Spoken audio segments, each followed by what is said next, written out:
नमस्ते सबैजनालाई फेरि पनि स्वागत छ मेरो युट्युब च्यानलमा। आज चाहिँ एकछिन तुङसुङ जाने काम परिरहेको छ र चाहिँ एकछिन निस्किदिएको। बेलुका भइसकिसक्यो, ढिलो पनि हुन्छ होला।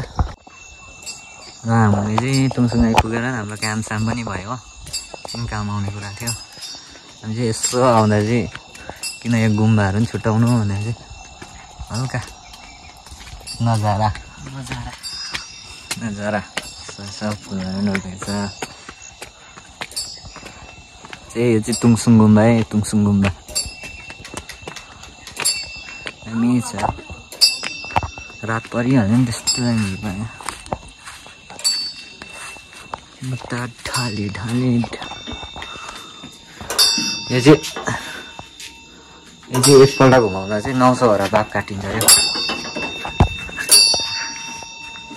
घुमाइदिनु त तुफान दो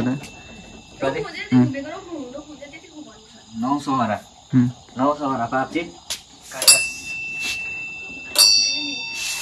900 वटा बाघ काट्छ।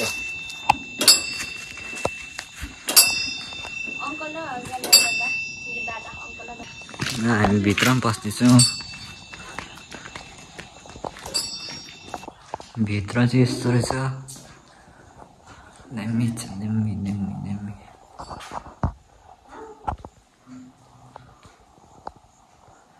गुम्बाको भित्रको गाइस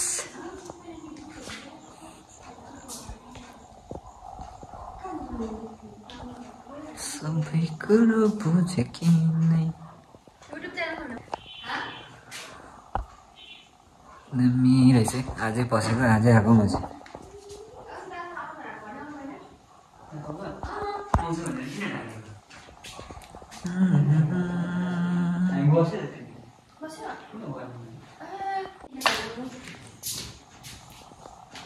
पुजारी अरे यो मन्दिरको चाहिँ ए के भयो गुम्बा थु भन्दैन क्या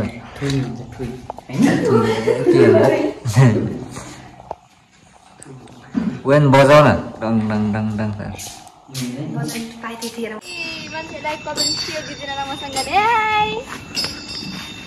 सब्सक्राइब माई च्यानल प्लिज। हात जोड्छु ल। भ्यू पनि दामी रहेछ।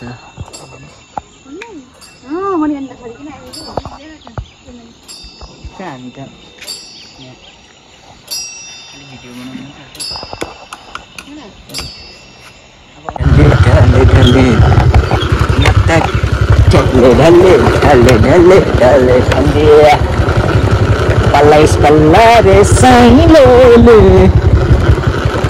तेरी कसै मेरी नहीं, तेरी कसै मेरी नहीं, मलाई पल्ला चाहिए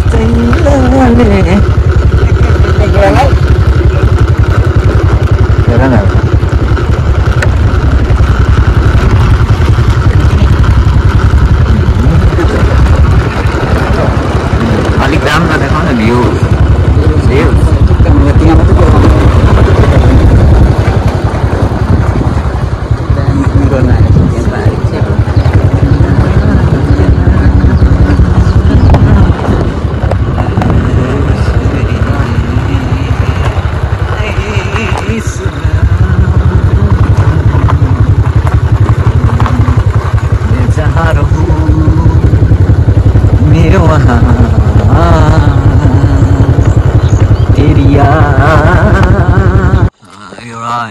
तुङसुङको होमस्टेमा आइपुग्यो।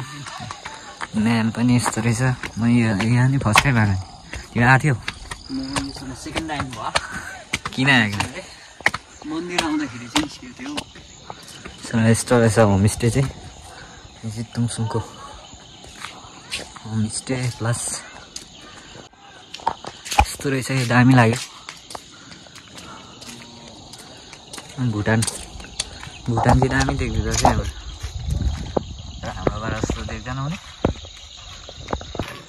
कपाल्सहरूको लागि चाहिँ राम्रो रहेछ नि। हनीमुनको लागि चाहिँ दामी रहेछ। यो जग्गा चाहिँ कहाँ रहेछ भनेको यहाँ रहेछ नि त। आई लभ तुङसुङ कारीको रातको दामी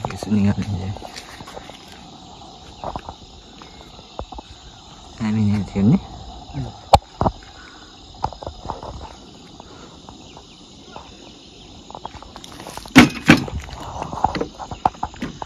हाम्रो गाउँ पनि देखाउँछ ल ऊ पारी देख्दैछ हाम्रो गाउँ पनि फेरि यहाँबाट चाहिँ हाम्रो गाउँ पनि मोटामोटी अलिक ढिलो आइभएछ कि देख्दो रहेछ है दामी जुन पनि लाग्दैछ पनि लागिरहेको छ। ल मन परेन please thank you like share comment चाहिँ नबिर्सिनु होला सब्सक्राइब त के गर्थ्यो होला नि होइन त्यति गर्दैन त कता कता